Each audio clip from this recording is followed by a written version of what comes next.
She was pulled over for looking suspicious. A calm black woman in uniform. The officer didn't ask questions, didn't listen, just reached for the cuffs. She didn't resist, didn't raise her voice.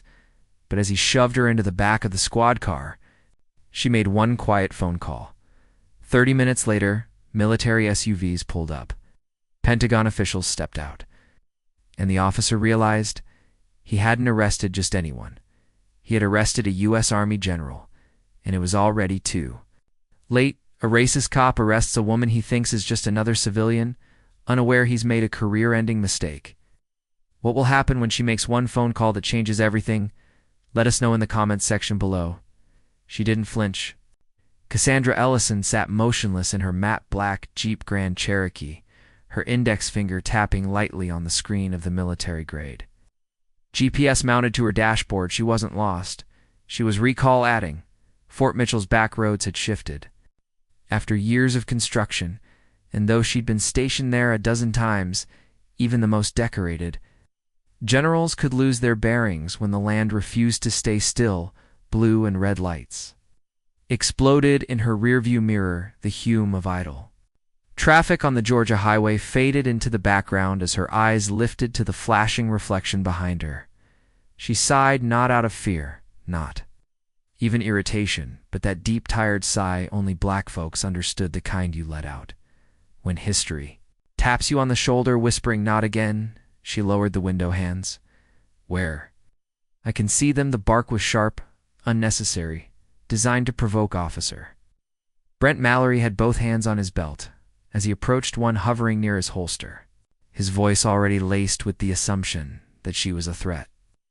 Cassandra's hands were already resting on the steering wheel at 10, and to her, nails neatly filed tapped gently in rhythm, an old trick to slow her heart rate. She looked straight ahead. Shoulders square, her face composed with the kind of grace taught in war rooms, not beauty salons, ma'am.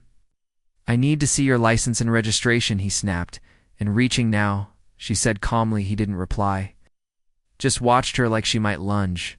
At any moment she moved deliberately, slowly pulling the documents from her glove compartment. She kept her eyes on her own hands, never making any sudden moves, just as every black parent has instructed their children since time immemorial. It didn't matter that she had 3 stars stitched onto her shoulder epaulets, that she'd sat across from foreign presidents as a representative of the United States military. To Officer Mallory, Sandra Ellison was just another ma'am in a dark car. On the wrong side of the highway, registration's up to date. She offered, her voice still flat, still respectful. "I was pulled over because I was parked off the road adjusting my GPS. Nothing illegal about that." He didn't even glance at the papers. Instead, he stepped back, hands still near, his gun thumb tapping the latch. "Step out of the vehicle." She turned her head slowly. "I'm not under arrest." Stamp out a man in a gray Toyota Camry pulled over across the road and turned his phone camera toward the scene. Another car slowed. Someone shouted, "Why is she being pulled over?" She didn't do anything, but the officer ignored them. Cassandra glanced toward the phone screen glowing across the highway. She wasn't surprised these days. Truth didn't matter. Until it went viral. She unbuckled her seatbelt, opened the door, and stepped out, all movements fluid, controlled. The kind of control that's drilled into people who've learned the weight of uniform and consequence. "You have any weapons on you?" Mallory asked. She turned slightly to show both sides of her body. "No, officer. I'm active duty. My weapons are secured on base." "Oh, so now you're military," he sneered. "I didn't say military. I said active duty." "Yeah, sure. What are you, a mechanic?" He smirked. Cassandra didn't answer. The moment stretched behind them. Traffic crept by like a slow Masson audience, unsure whether they were witnessing a tragedy or a lesson.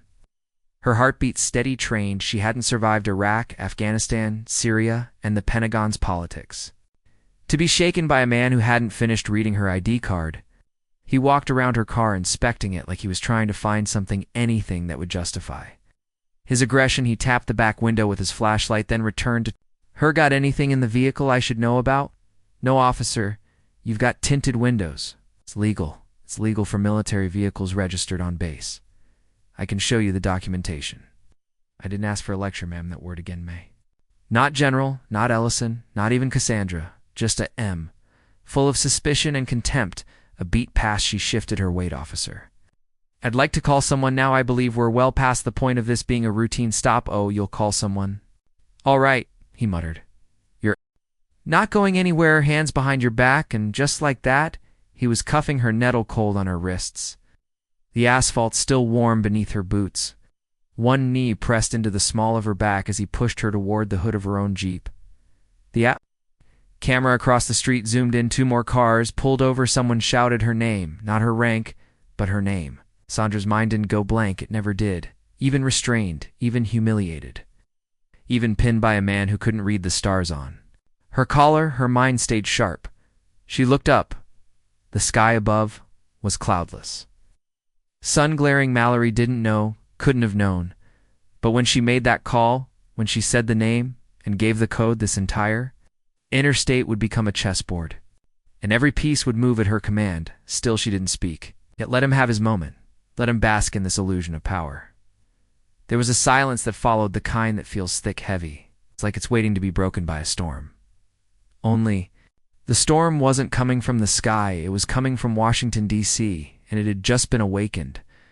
She didn't scream. She didn't resist as her face pressed gently into the hood of her car. Cassandra Ellison kept her breathing even. Slow inhale, slower exhale, not because she was afraid, but because she understood something. Officer, Brent Mallory never would. That restraint is its own form of power. He fumbled at her waist, searching her pockets, patting her down like she was a street level. Suspect his breath smelled like stale coffee and control issues. She could hear the buckle of his belt jingle with every movement. You military types think you're above the law, he muttered. Bet you're one of those affirmative action hires, huh? Cassandra said. Nothing. Words could be used against you, even the right ones, especially the right ones across the road. Captain Miguel Herrera had moved from the shoulder of his car. His phone was still recording, hands steady as a surgeon, unlike the others, who were watching out of curiosity. Miguel recognized the upright posture, the squared shoulders. The way Cassandra moved. He didn't know her name yet, but he knew Athra, and that was enough to keep filming, even when part of him wanted to intervene. Was an army captain. He'd served long enough to know what stripes meant. The woman being handcuffed wasn't some random civilian with a chip on her shoulder. She was somebody Mallory, oblivious, was on his radio dispatch.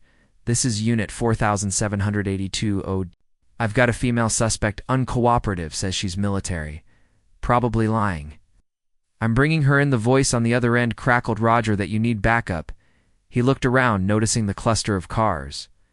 The phone's in the air. Negative. Just crow forming. I'll handle it. Cassandra shifted slightly, not enough to alarm him, but enough to ease the pressure from her wrists. You're making a mistake, officer. Her voice wasn't raised, but it sliced clean through the air like a blade dipped in ice.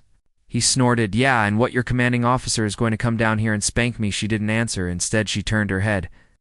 Just enough for her voice to carry toward the crowd. Can someone call Fort Mitchell Base Operations? Tell them General Cassandra Ellison is being detained off Highway 94 southbound, marker 212. The name hit like a hammer. Miguel dropped his phone for half a second, picked it back up, mouth slightly open. General Cassandra Ellison. That name wasn't just somebody.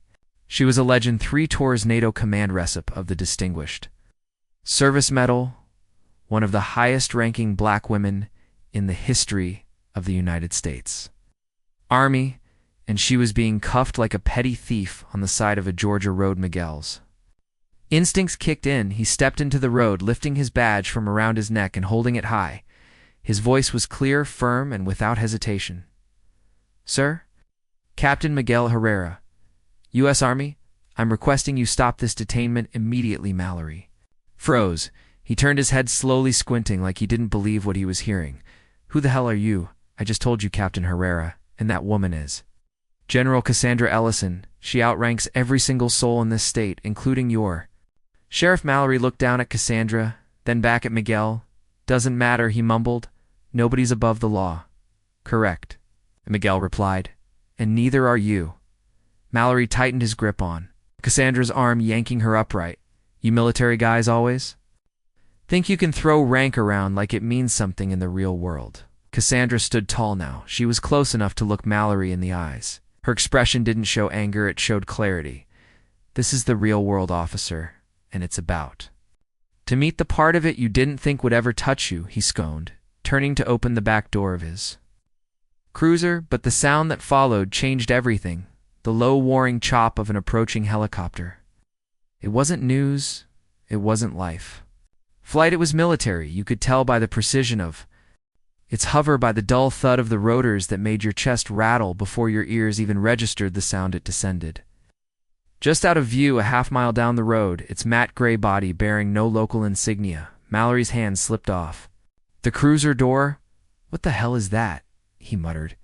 Cassandra didn't answer, and she didn't have to. Her phone still in the Jeep's cup holder buzzed once, then twice. Then went silent. Colonel Teresa Maddox was already en route. A black SUV pulled up behind the line of cars, clean and fast, with tinted windows and a small government plate on the bumper. The passenger door opened before the vehicle came to a full stop. A woman stepped out. Sharp navy pantsuit, silver hair pulled back into a tight bun and eyes that missed nothing. Teresa Miguel stepped back. Instinctively, Mallory didn't move. "Which one of you is responsible for this nonsense?" Teresa asked. Her voice wasn't loud. It didn't have to be. It carried the weight of command. In every syllable, Officer Mallory, he began. This woman was uncooperative, possibly impersonating military personnel. Teresa raised one hand. Silence, he blinked, confused. Teresa walked past him, straight to Cassandra, who still had cuffs digging into her wrists. "You all right, General?" "I'm fine," Cassandra replied, just waiting for someone with common sense to arrive. Teresa pulled a small key from her pocket and undid the cuffs. Herself, it took 3 seconds. Miguel let out a breath he hadn't realized. He'd been holding. Teresa turned to Mallory. "You detained a 3-star. General without verifying her identification. You ignored a direct statement of rank and violated federal statutes regarding active military personnel. Do you have any idea what that means?" Mallory opened his mouth. "Stop talking," Teresa said again. "Every word you say is digging the hole deeper." He looked around now, realizing for the first time how many cameras were recording, not just phones, dash cams, body cams from passing sheriff deputies, even a drone hovering quietly overhead. Cassandra rolled her shoulders, adjusting her posture. Her wrists were red and sore, but her spine, it hadn't bent. Once, Mahler backed up, stammered something about just doing his job. Cassandra finally spoke. "Your job is to serve, not to assume, not to intimidate, and definitely not to humiliate civilians, because they don't fit your expectations of who belongs where." He didn't respond, because there was nothing left to say. The silence returned, thicker now, pregnant with consequence, and when Cassandra turned toward her Jeep, brushing the dirt from her sleeves, she didn't look back. She didn't have to, because now they knew her name. The room was cold, sterile, and way too white for comfort. Officer Brent Mallory sat stiffly in the Internal Affairs conference room, hands clasped tight on the table in front of him. His knee bounced under the surface. Nervous energy trying to escape through professionalism. A single folder lay unopened. At the center of the table, thick with printed screenshots, time-stamped footage, and written statements across from him, sat Deputy Chief Alan Breyer, face unreadable, fingers steepled under his chin. He hadn't said a word in 5 minutes, just stared. Then, finally, "Do you know who General Cassandra Ellison is?" Brent swallowed. He'd heard the name now 100 times in the last 24 hours, repeated by reporters, echoed by protesters, and whispered by his own colleagues in the break room like it was sacred. But hearing it from Breyer's mouth made it feel heavier. "Yeah," he said. "I know." Now Breyer leaned back in his chair. "You had no idea when you cuffed her. She didn't tell me her full name." Bria raised an eyebrow. "She said she was active duty," Brand clarified. "But people say that all the time. I've had people claim to be Marines, senators. Hell, even one guy said he was Beyoncé's cousin." Breyer didn't laugh. "Did she resist? No. Did she insult you? No, threaten, you know?" Breyer tapped his fingers against the table. "Slow and rhythmic, then. What made you escalated it?" Brent hesitated. She was dismissive. She didn't follow instructions right away. It felt like she was hiding something. "You mean like credentials? A name badge, military identification I didn't see?" And at first she was adjusting her GPS when I pulled up, and what prompted the stop in the first place, she was parked on the side of the road. Breyer said nothing, just stared again. Brent looked down at his hands. The silence was worse than any shouting. After a pause, Breyer finally spoke, this time quieter. "Brent, she's a general, a real one. Not just high-ranking, she's history-making. You handcuffed her on the side of the highway. She was trespassing at a gas station." Brent's mouth opened, but nothing. "Came out, you embarrassed this department," Breyer said, leaning forward now. "You embarrassed this city, and more than that, you gave every person who's ever accused us of racism. A brand new headline with your name on it." Brent looked up. "I didn't do it because she's black, but she is black," Breyer shot back, "and you did do it, whether or not you think that's why everyone else gets to draw the line between the two. And guess what so far? That line's looking real damn straight across town." Cassandra Ellison sat in the living room of her brother's brownstone apartment, surrounded by silence and soft shadows. Her boots were off, her hair tied up, but her mind was still in full uniform. Elijah sat across from her legs, crossed legal pad resting on his thigh. He wore glasses. Now, even though he still pretended he didn't need them, he traded his activism hoodie from college for a Navy suit. But his heart was still the same. "You sure you want to go public?" he asked. Cassandra didn't answer right away. She was staring at the screen of her phone, watching the clip. Again, Mallory's voice. Her own restraint the moment. Miguel stepped forward in the silence when her name was finally said aloud. "It's already public," she said. "I didn't put it there, but it's out, and now I have." To choose how to respond, Elijah nodded slowly. "The press wants a statement. I don't want to make this about me, but it is about you," he said. "Firm, that man didn't stop a stranger. We stopped you, a woman who commands entire divisions, a woman who's bled and fought and survived things that most Americans only know through history books. And CNN, you are a symbol, cat. I'm not interested in being a symbol." "Well, too late," he said. "The question is, what kind of symbol are you going to be?" She set her phone down. "What would you do if it were you?" she asked softly. He sat back. "If I were you, I'd hold a press conference. I'd name names. I'd demand termination, policy reform, and make sure that every cop in that city watches your video during sensitivity training. Until the end of time." She smirked. "And what would you do if you were you?" He looked at her carefully. "If I were me, I'd remind you that this isn't about revenge, it's about responsibility." She nodded. Quiet outside the apartment. A group of teenagers stood on the corner holding signs. One of them read, "She protected the country." But who protects her? The doorbell rang. Cassandra rose slowly, every movement deliberate. Elijah followed behind her. She opened the door. Captain Miguel Herrera stood in the hallway, hat in his hand. "I wasn't sure if I should come," he said. She stepped aside. "You're welcome here." He entered, looking around the living room, taking in the medals on the shelf. The photographs of Cassandra with soldiers, white, black, brown, all smiling like family. "I just came to say thank you," he said. "For what?" "For how you handled it. I don't think I could have kept that calm." She gave a small smile. "I've had years of practice." Miguel looked at her. "I meant what I said. You changed something. Yesterday, that video is going to live longer than all of us. And for once, the hero doesn't die in the third act." She laughed softly, the kind of laugh you let out when you're still hurting but healing too. "Do you regret not fighting back?" he asked. She shook her head. "No, because if I had, you wouldn't be here right now, and neither would that camera. That man would have written the ending himself. But now the world's writing it for him." At that moment, Cassandra's phone lit up again. A text. "From Colonel Teresa Maddox, Puss, request private briefing, re-national awareness. Are you ready?" She stared at it for a long second, then locked the screen. "I'm ready," she said. Miguel nodded. "You're not just a general anymore, ma'am." Cassandra turned to him, eyes calm but steady. "No, now. I'm a mirror, and he's not the only one who's going to have to look." The media trucks formed a quiet wall outside the Pentagon's south entrance, cables snaking across the pavement like vines, cameras angled toward the podium with unwavering focus. A crowd had gathered behind the barricades, some holding flags, others holding cardboard signs with marker and messages.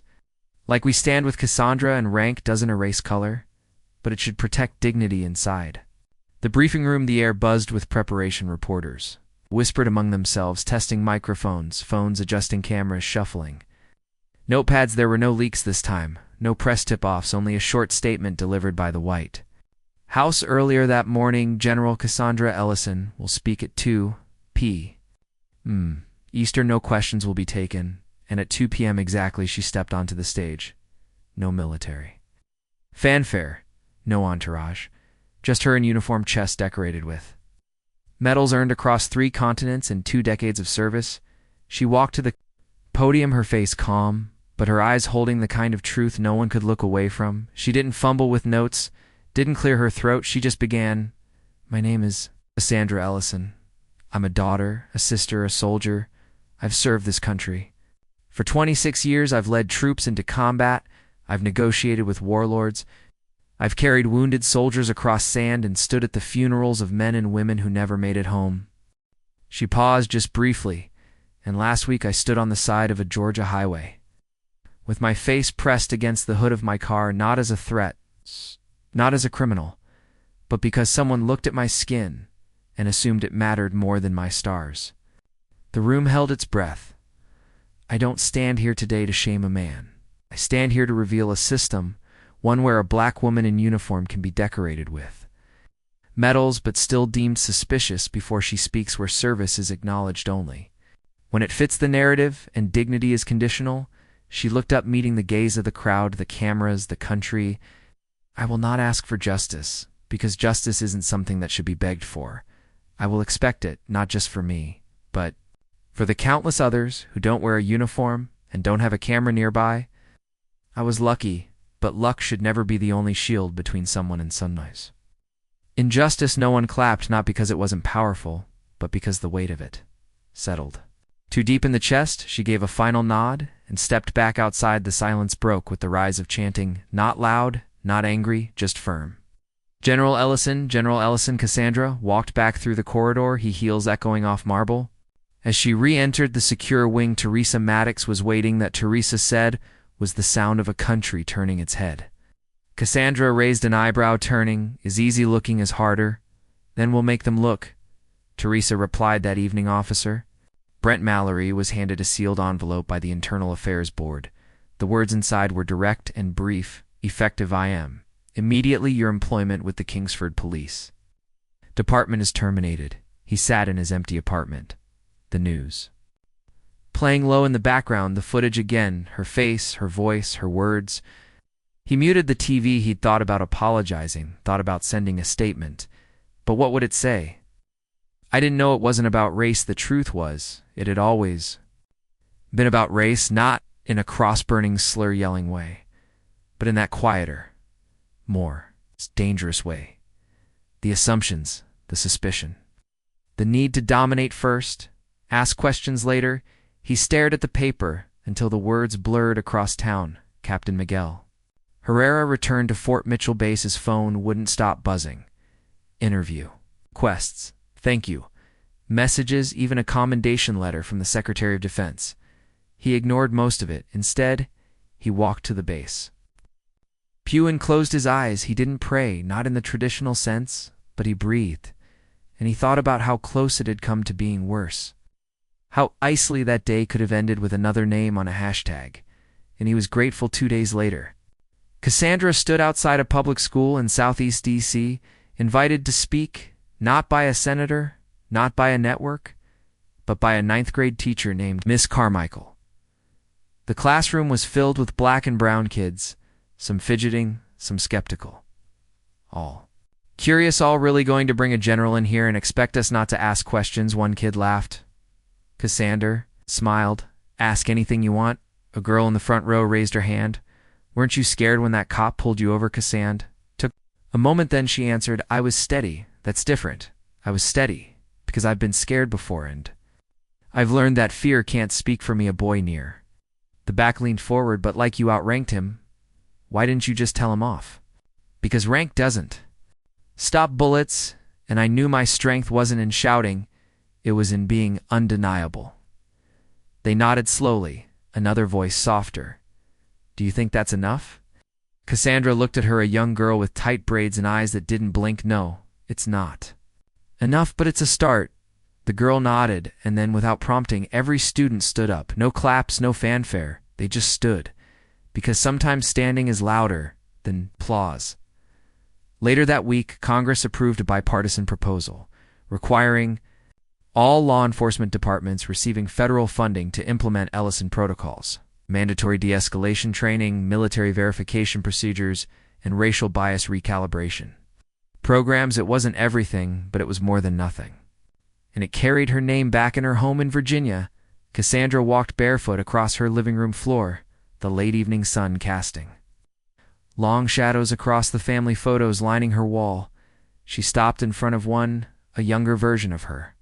In fatigues, holding a folded flag at her father's funeral, he'd been a veteran to fought in Vietnam, came home to be called the Nord in his own country. He never got the medals, but he got the burden. She touched the edge of the frame gently. Then walked to the balcony. The air smelled like grass and heat and something else, something like newness. Elijah called her that night. He didn't say much, just, "I'm proud of you," and she responded, "Thanks." "But it's not over," he paused. "It never is," she smiled. "That's the point. We keep showing up." And when she hung up, she looked out over the darkening horizon where the last light dipped behind the city skyline. She had worn many uniforms, fought many battles, but the one she'd just won, that one felt different, because this time she wasn't fighting a foreign enemy. She was fighting for home, and home had finally started to listen. He thought he had power, flashing lights, a badge, a gun, and the same arrogance that comes from never being questioned. She was calm, dressed in a clean army uniform with medals on her chest, but to him, none of that mattered. All he saw was her skin, not her rank. And so, without hesitation, he arrested her, claiming she was resisting, ignoring her words, mocking her ID, and while the other officers watched, she simply sat in the back of the car, quietly dialing a number. "This is General Carter. I've just been unlawfully detained," she said. No emotion, no panic, just facts. And those facts reached the Pentagon within minutes. What the officer didn't realize was that she wasn't just high-ranking. She was one of the top-ranking female generals in the country, respected, decorated, and protected. And within the hour, the area was flooded with black SUVs, military police, government officials. She stepped out calmly as they opened the car door for her. The officer stood frozen, his badge.